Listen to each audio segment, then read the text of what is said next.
أشهد أن لا إله إلا الله وحده لا شريك له وأشهد أن محمدا عبده ورسوله اللهم صل على سيدنا ومولانا محمد وعلى آل سيدنا ومولانا محمد وبارك وسلم إنك حميد مجيد.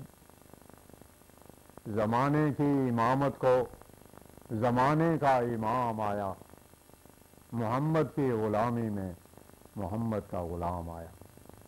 خاتم الانبیاء حضرت محمد مصطفیٰ احمد مجتبیٰ صلی اللہ علیہ وسلم کے غلام اور ہمارے امام بانی جماعت احمدیہ مسیح موعود و مہدی مسعود علیہ السلام کے ایمان افروز اور روح پرور ملفوظات.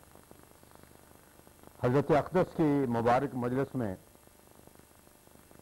کسی نے تذکرہ کیا کہ کوئی اعتراض کرتا تھا کہ مولوی عبد الکریم صاحب سیالکوٹی کی تحریر میں سختی ہوتی ہے.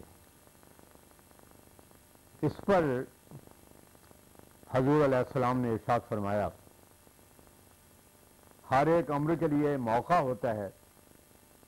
ایک مولوی کو عین مسجد میں بدکاری کرتے ہوئے دیکھے تو دیکھنے والا ضرور کہے گا کہ یہ بدذات ہے، دین کی بے عزتی کرتا ہے. مگر جو شخص نہیں جانتا کہ محل اور موقع کون سا ہے وہ دھوکہ کھاتا ہے. ایک شخص خام خواہ افتراء کرتا ہے، بہتان باندھتا ہے، گالیاں دیتا ہے، ایک نہ دو نہ تین بلکہ بیسیوں تک نوبت پہنچاتا ہے. خام خواہ کہا جائے گا کہ یہ بے حیا ہے. جو شخص قرآن شریف کے لیے غیرت نہیں رکھتا وہ کیا ہے؟ غصہ خدا نے بے جا نہیں بنایا، اس کا خراب استعمال بے جا ہے. کسی نے حضرت عمر سے پوچھا کہ کفر کے وقت تم بڑے غصے والے تھے، اب غصے کا کیا حال ہے؟ فرمایا غصہ تو اب بھی وہی ہے، مگر پہلے اس کا استعمال بے جا تھا، اب ٹھکانے پر لگ گیا ہے. یہ اعتراض تو سانے پر ہوتا ہے کہ اس نے غصے کی قوت کیوں بنائی. دراصل کوئی بھی قوت بری نہیں، بد استعمالی بری ہے. قرآن شریف ہمیں انجیل کے ذریعے یہ حکم نہیں دیتا کہ خواہ مخواہ مار کھاتے رہو. ہماری شریعت کا یہ حکم ہے کہ موقع دیکھو. اگر نرمی کی ضرورت ہے خاک سے مل جاؤ، اگر سختی کی ضرورت ہے سختی کرو. جہاں عفو سے صلاحیت پیدا ہوتی ہے وہاں عفو سے کام لو. نیک اور باحیا خدمتگار اگر قصور کرے تو بخش دو، مگر بعض ایسے خیرہ طبع ہوتے ہیں کہ ایک دن بخشو تو وہ دوسرے دن دگنا بگاڑ کر دیتے ہیں. وہاں سزا ضروری ہے اور عملی طور پر انجیل میں سختی دکھائی گئی ہے. جہاں حضرت مسیح نے مخالفین کو بے ایمانوں اور سانپوں کے بچے تک کہا ہے، خدا نے بھی جھوٹے پر لعنت کی ہے اور دیگر اس قسم کے الفاظ استعمال فرمائے ہیں. حضرت اقدس نے فرمایا قرآن شریف میں اللہ تعالیٰ نے مومن کی دو مثالیں بیان فرمائی ہیں.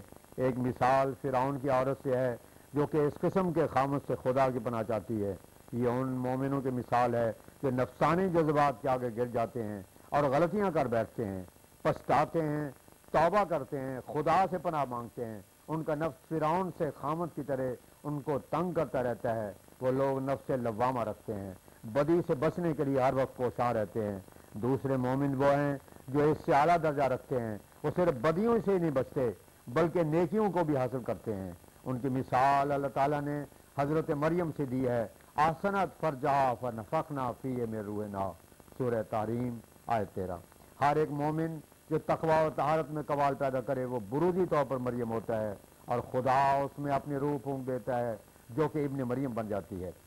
علامہ دمشقی نے بھی اس کے یہ معنی کی ہے کہ یہ آیت عام ہے، اور اگر یہ معنی نہ کیے جاویں تو حدیث شریف میں آیا ہے کہ مریم اور ابن مریم کے سوا مس شیطان سے کوئی محفوظ نہیں.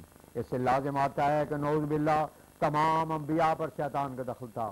پس درس اس آیت میں بھی اشارہ ہے کہ ہر ایک مومن جو اپنے تئیں اس کمال کو پہنچائے خدا کے روح اس میں پھونکی جاتی ہے اور وہ ابن مریم بن جاتا ہے. اور اس میں ایک پیش گوئی ہے کہ اس امت میں ابن مریم پیدا ہوگا. تعجب ہے کہ لوگ اپنے بیٹوں کا نام محمد اور عیسیٰ اور موسیٰ اور یعقوب اور اسحاق اور اسماعیل اور ابراہیم رکھ لیتے ہیں اور اس کو جائز جانتے ہیں، پر خدا کے لیے جائز نہیں جانتے کہ وہ کسی کا نام عیسیٰ یا ابن مریم رکھتے۔ کسی کے سوال پر ارشاد فرمایا مخالف کے پیچھے نماز بالکل نہیں ہوتی، پرہیزگار کے پیچھے نماز پڑھنے سے آدمی بخشا جاتا ہے۔ نماز تو تمام برکتوں کی کنجی ہے، نماز میں دعا قبول ہوتی ہے، امام بطور وکیل کے ہوتا ہے، اس کا اپنا دل سیاہ ہو تو پھر وہ دوسروں کو کیا برکت دے گا۔ فرمایا یہود کہا کرتے ہیں کہ ہم تو قیامت کے دن خدا کے آگے ملاکی نبی کی کتاب رکھ دیں گے اور کہہ دیں گے کہ اس کتاب میں تو نے فرمایا تھا کہ مسیح کے پہلے الیاس نبی آئے گا، اور تو نے یہ نہیں کہا تھا کہ مسیح الیاس یا اس کا بروز یوحنا کی شکل میں آئے گا۔ اب اگر یہ مسیح سچا ہے اور ہم نے اس کو نہیں مانا تو ہمارا کیا قصور؟ یہی حال آج کل کے علماء کا ہے جو مسیح کے منتظر ہیں۔ پھر اس بات کا ذکر آیا کہ حضرت مسیح نے جب یہود کو کہا کہ یوحنا الیاس ہے تو وہ یوحنا کے پاس گئے اور معلوم نہیں کن الفاظ میں ان سے پوچھا کہ تو الیاس ہے، تو یوحنا نے انکار کیا کہ میں الیاس نہیں ہوں، اور اس طرح حضرت مسیح کی تکذیب ہوئی۔ اس پر حضرت مسیح موعود علیہ السلام نے فرمایا معلوم نہیں کہ یہودیوں نے کس طرح سے دھوکے کی گفتگو کی ہوگی، یوحنا کو کیا خبر تھی کہ یہ کیا شرارت کرتے ہیں؟ یہ دعویٰ غلط ہے کہ پیغمبر خدا کی طرح ہر وقت حاضر ناظر ہوتے ہیں۔ اگر یہ بات سچی ہوتی تو حضرت کو حضرت عائشہ کے متعلق یہ دعویٰ غلط ہے کہ پیغمبر خدا کی طرح ہر وقت حاضر ناظر رہتے ہیں۔ اگر یہ بات سچی ہوتی تو حضرت کو حضرت عائشہ کے متعلق کیوں گھبراہٹ ہوتی، یہاں تک کہ خدا تعالیٰ نے آیت نازل فرمائی۔ سعدی نے خوب لکھا ہے یکے پرسید آزاں گم کرد فرزن کہ اے روشن گوہر پیر خردمند ز مصرش بوئے پیران شمیدی چرا در چائے کنانش ندیدی بگفت احوال ما برق جانس دمیں پیدا و دیگر دم نحاس گہے بر تارم اعلیٰ نشینم گہے پر پشت پائے خود نبینم۔ گلستان سعدی کے فارسی اشعار کا ترجمہ یہ ہے کہ ایک شخص نے اس گم کردہ فرزند یعنی حضرت یعقوب علیہ السلام سے دریافت کیا کہ اے روشن دل اور عقلمند بزرگ، تو نے مصر سے یوسف کے کرتے کی خوشبو تو سونگ لی تھی، مگر کنعان کے کنویں میں تو نے اسے کیوں نہ دیکھا؟ حضرت یعقوب علیہ السلام نے جواب دیا کہ ہمارا حال برق جہاں کی طرح ہے جو ایک دم میں ظاہر اور دوسرے وقت بالکل پوشیدہ ہو جاتی ہے۔ کبھی ہم بلند مقام پر بیٹھتے ہیں اور کبھی اپنی پشت پا بھی نہیں دیکھ پاتے۔ حضرت مسیح موعود علیہ السلام نے فرمایا موجودہ اناجیل کے اصلی نہ ہونے کے لیے ایک بڑی باری دلیل یہ ہے کہ اللہ تعالیٰ نے فرمایا ہے کہ ہر ایک نبی کو ہم اس کی قوم کی زبان میں اس کی طرح بھیجتے ہیں۔ اب ظاہر ہے کہ یہود کی زبان عبرانی تھی، حالانکہ عبرانی میں اس وقت کوئی انجیل اصلی نہیں ملتی بلکہ اصل یونانی کو قرار دیا جاتا ہے جو کہ سنت اللہ کے برخلاف ہے۔ فرمایا دنیاوی بادشاہوں اور حاکموں جو اعلیٰ مراتب کے عطا کرنے کے واسطے امتحان مقرر کیے ہیں یہی سنت اللہ کے مطابق ہے۔ اللہ تعالیٰ بھی بعد امتحانوں کے درجات عطا کرتا ہے، جن مصائب اور تکالیف کے امتحانات میں حضرت رسول اکرم صلی اللہ علیہ وسلم پاس ہوئے وہ دوسرے کا کام نہ تھا۔ 21 جولائی تا 1 اگست 1901 کسی مقام پر ایسی کثرت بارش کا ذکر تھا جس سے بہت نقصان کا اندیشہ ہوا۔ اس پر حضور نے فرمایا جیسا لوگ احکام الہی کے معاملہ میں افراد و تفرید کرتے ہیں اس کے جواب میں خدا تعالیٰ بھی ان کے ساتھ افراد و تفرید کا معاملہ کرتا ہے۔ ایک شخص نے عرض کیا کہ میں کیا وظیفہ پڑھا کروں؟ حضور نے فرمایا استغفار بہت پڑھا کرو۔ انسان کی 2 ہی حالتیں ہیں، یا تو وہ گناہ نہ کرے یا اللہ تعالیٰ اس گناہ کے بد انجام سے بچا لے۔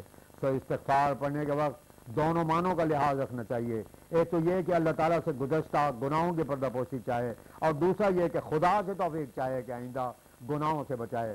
مگر استغفار صرف زبان سے پورا نہیں ہوتا بلکہ دل سے چاہیے۔ نماز میں اپنی زبان میں بھی دعا مانگو، یہ بہت ضروری ہے۔ فرمایا تقوی اختیار کرو، تقوی ہر چیز کی جڑ ہے۔ تقوی کے معنی ہر ایک باریک در باریک رگے گناہ سے بچنا۔ تقوی اس کو کہتے ہیں کہ جس امر میں بدی کا شبہ بھی ہو اس سے بھی کنارہ کرے۔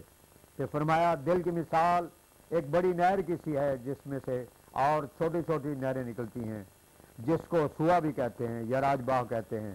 دل کی نہر میں سے بھی چھوٹی چھوٹی نہریں نکلتی ہیں، مثلا زبان وغیرہ۔ اگر چھوٹی نہر یہ سوئے کا پانی خراب اور گندا اور میلا ہو تو قیاس کیا جاتا ہے کہ بڑی نہر کا پانی خراب ہے. بس اگر کسی کو دیکھو کہ اس کی زبان یا دست و پا وغیرہ میں سے کوئی عضو ناپاک ہے تو سمجھو کہ اس کا دل بھی ایسا ہی ہے. حضور کے مجلس میں اپنی جماعت کا غیر کے پیچھے نماز نہ پڑھنے کے متعلق ذکر تھا. اس پر حضور نے فرمایا صبر کرو اور اپنی جماعت کے غیر کے پیچھے نماز مت پڑھو. بہتری اور نیکی اسی میں ہے اور اسی میں تمہاری نصرت اور فتح عظیم ہے اور یہی اس جماعت کی ترقی کا موجب ہے. دیکھو دنیا میں روٹھے ہوئے اور ایک دوسرے سے ناراض ہونے والے بھی اپنے دشمن کو 4 دن منہ نہیں لگاتے اور تمہاری ناراضگی اور روٹنا تو محض خدا کے لیے ہے. تم اگر ان میں رلے ملے رہے تو خدا تعالیٰ جو خاص نظر تم پر رکھتا ہے وہ نہیں رکھے گا. پاک جماعت جب الگ ہو تو پھر اس میں ترقی ہوتی ہے. اس لیے مسیح پاک فرماتے ہیں مومن ہی فتح پاتے ہیں انجام کار میں ایسے ہی پاؤ گے سخن کردگار میں. وآخر دعوانا ان الحمدللہ رب العالمین.